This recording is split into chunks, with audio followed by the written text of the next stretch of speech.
Hello, I'm Steve Weber, the host of Book Cheapskate. We're running down the top 10 free Kindle books featured today on bookcheapskate.com.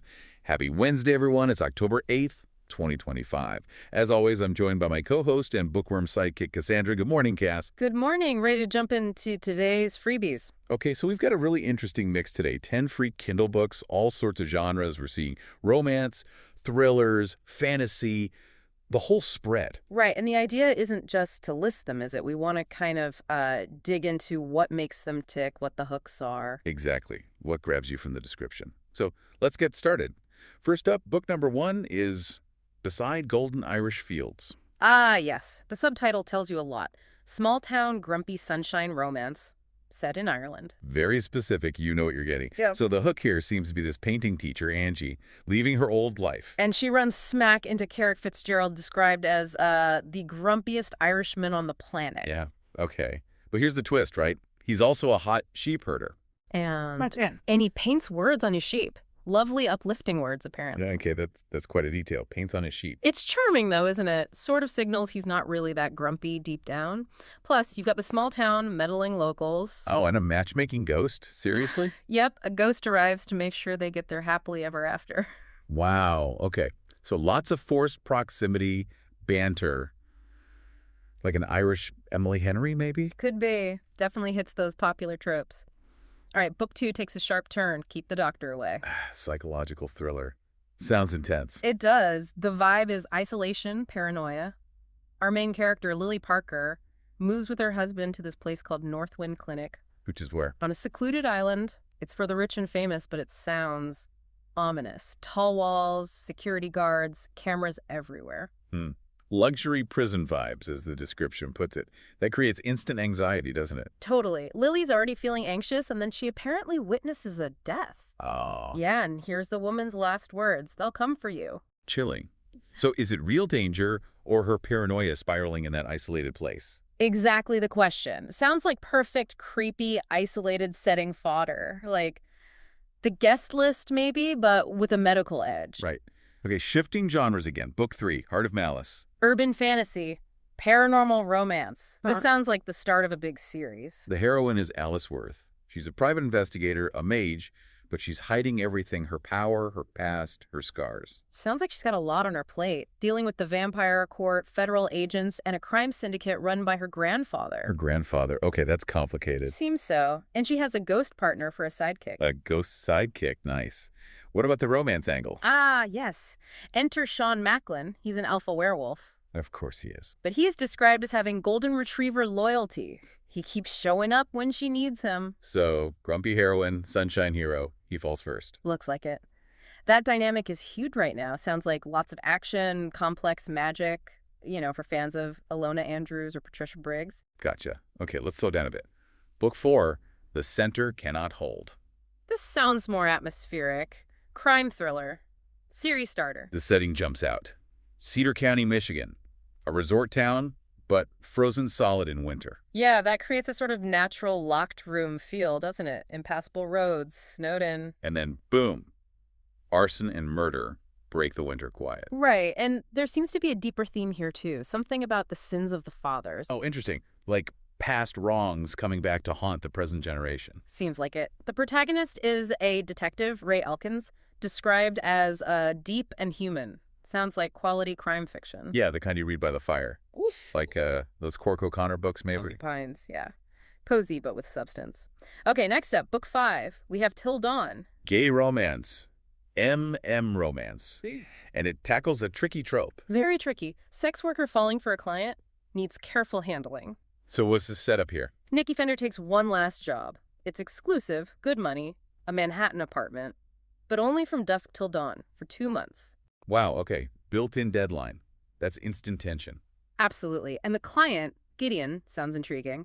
Older, described as quirky, artistic, uncertain, exploring his sexuality. So it's not just the trope, it's about the specific characters, chemistry, but with that ticking clock. Exactly. It sounds like it aims for real emotional depth, like Alexis Hall or Roan Parrish, maybe. Right, okay. From emotional depth to spice. Book 6 is that feeling. Small town contemporary romance. This one lists a bunch of tropes. Age gap, enemies to lovers, forced proximity. And cowboys. Starts with a very visual meet-cute. Heroine Brooklyn Dyer conquering mechanical bull. Yep. Tight jeans, tourist cowboy hat. She makes an impression on the hero. Who's the hero? He's a 37-year-old rancher, and the conflict ticks in when she becomes the social media director for his family's brewery. Oh, I see. And she wants to make him the face of the brewery, the reluctant rancher. Precisely. Forced proximity, opposing goals, classic enemies to lovers fuel. And the description mentions spice. It does. Highlights the hero's internal monologue being deliciously dirty, including wanting to bend her over my saddle. Okay, then. So definitely promising heat and banter, small town, but with cowboys. Right. Moving into YA territory now, Book 7, The Noru, Blue Rose. Coming-of-age fantasy, paranormal romance. Yeah, it sounds like angels versus demons with a Romeo and Juliet kind of twist. The main character is Pryor, she's 14, leader of the angels, the Noru. And she has a crush, Aiden.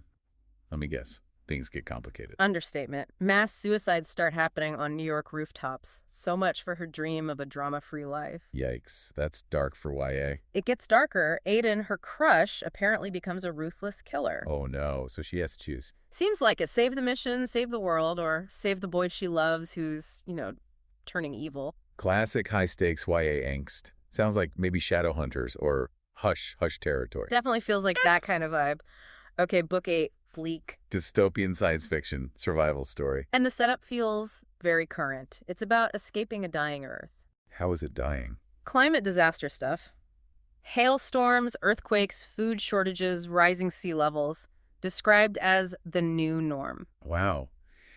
That hits close to home, doesn't it? It really does. The protagonist is Rayanne Harper, an elementary school teacher. And somehow she unknowingly helped create the plan to save humanity. What's the plan? Travel through a wormhole to another planet, hopefully one that can sustain life. So big stakes, survival, second chance for humanity, like Yeah. The 100 maybe. Yeah, or those kinds of space travel survival stories. Sense of urgency, wonder, danger, all of it. Okay, nearly there. Yeah. Book 9, When We Were. Dual timeline contemporary romance. And this one sounds emotionally devastating. How so? The premise is that the main character, Arden Bancroft, finds out 14 years after a really painful breakup Yeah. that the whole thing was just a painful miscommunication. Oh, wow. 14 years based on a mistake. That's rough. Isn't it? So the dual timeline forces her to look back at her freshman year of college, her first love, and compare what she thought happened with what actually happened. Exploring unreliable memory, how we build stories about our past. Exactly. Sounds like it packs a real emotional punch. Maybe like One Day or that Taylor Swift song, Also, yeah. Yeah. Okay, intense. And finally, Book 10, Mother. Another psychological thriller, but this one sounds really high concept. Domestic setting. What's the hook? Iris Blackwood goes home after 6 years away. Her mother's identical twin aunt and her stepfather have died. Okay, sad situation. But where's the twist? The mother Iris remembers was apparently cruel, but the woman she finds at home now is loving, smiley, completely different. Grief changes people, but...